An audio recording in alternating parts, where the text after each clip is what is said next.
Hello, everyone, and welcome to CDO Magazine interview series. And I'm Dave Mariani, the CTO and co-founder at AtScale, and we are partnering with CDO Magazine, MIT CDO IQ, and the International Society of Chief Data Officers in a series of interviews.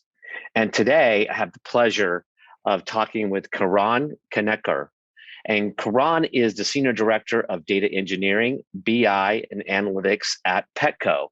So Kiran, welcome. Good to meet you. Yes, great to be on this call. Thanks, Dave, for that introduction.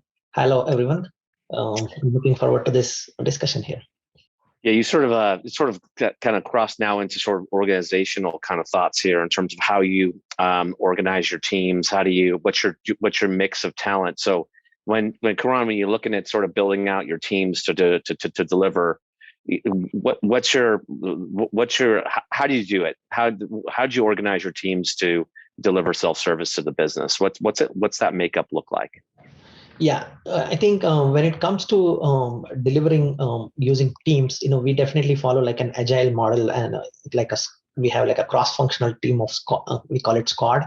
So a squad will have a bunch of resources, including data engineering resources and maybe even analysts from the business side. So a squad would have a good kind of a scope of work that on what business initiatives they are supposed to deliver. But I think quite often, you may not have all full-time employees to be able to deliver the scope, right? So then you have to augment them with either staff augmentation or managed services kind of model where you get help from external consulting companies. So I think that definitely works great if we have some critical business initiatives that need to be delivered by certain timeline. And I think we also try to bring in external help in terms of like students. I talked about UCSD, so we partner with UCSD to bring in some. We will carve out some of the scope as capstone projects so that we can work with the university students and give them that scope and make sure they can deliver that. So I think those are some of the different ways we are trying to make sure, because one thing is for sure, in this area the skills are really scarce. Everybody's fighting for the same resources across different organizations. So yeah, we have to just use our resources wisely and effectively. Yeah. Sometimes it's easier to grow a skill internally than try to go out and hire one externally. That's always been sort of one of my techniques for building out the team. Yeah. So it sounds like when it comes to sort of priorities, company priorities for data, is it do you have goals that are set up pretty high in the organization annually, and then you have projects that are then spawned to sort of deliver on those goals? Can you talk a little bit about how that sort of process works, Kiran?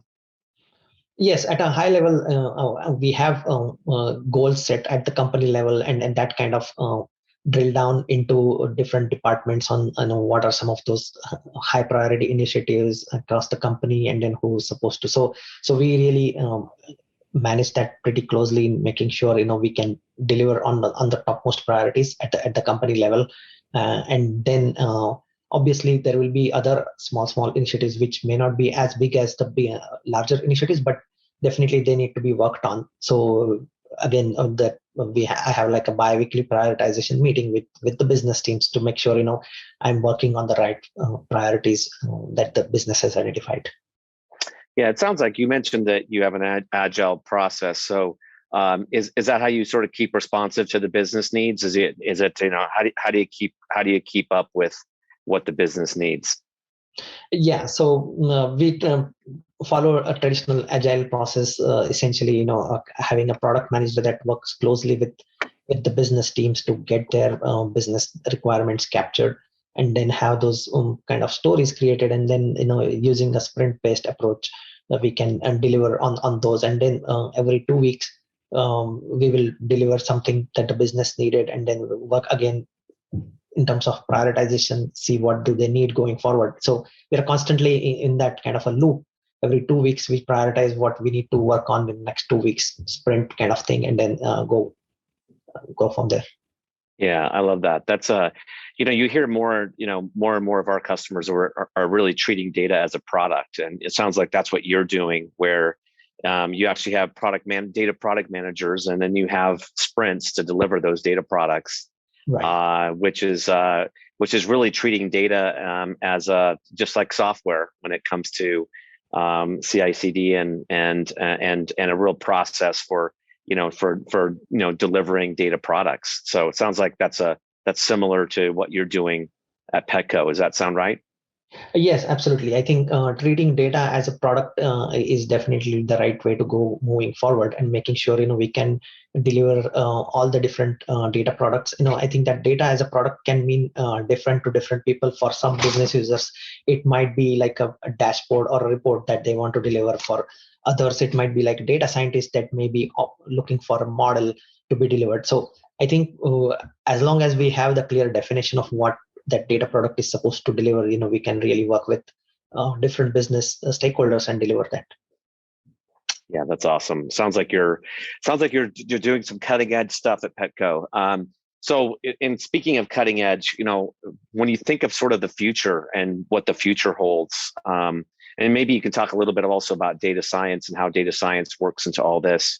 But what are some of the things you think that are what are some of the predictions or trends you think are going to be important in data and analytics, moving forward?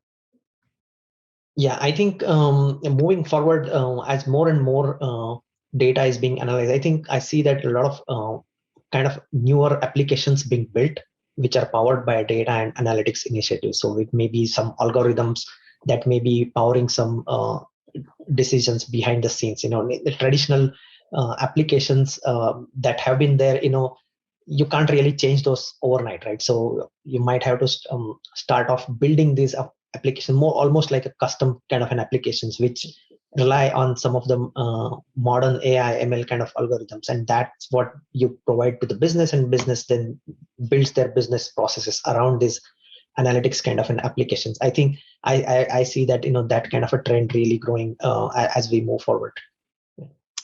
Yeah, so Karan, so for our audience here, who maybe the 50% who haven't yet moved to the cloud from on-prem to the cloud, so you've made that transition. So what are some of the tips and tricks, things to avoid, things that worked for you? What kind of advice would you give somebody who is looking to modernize their data and analytics infrastructure in the cloud?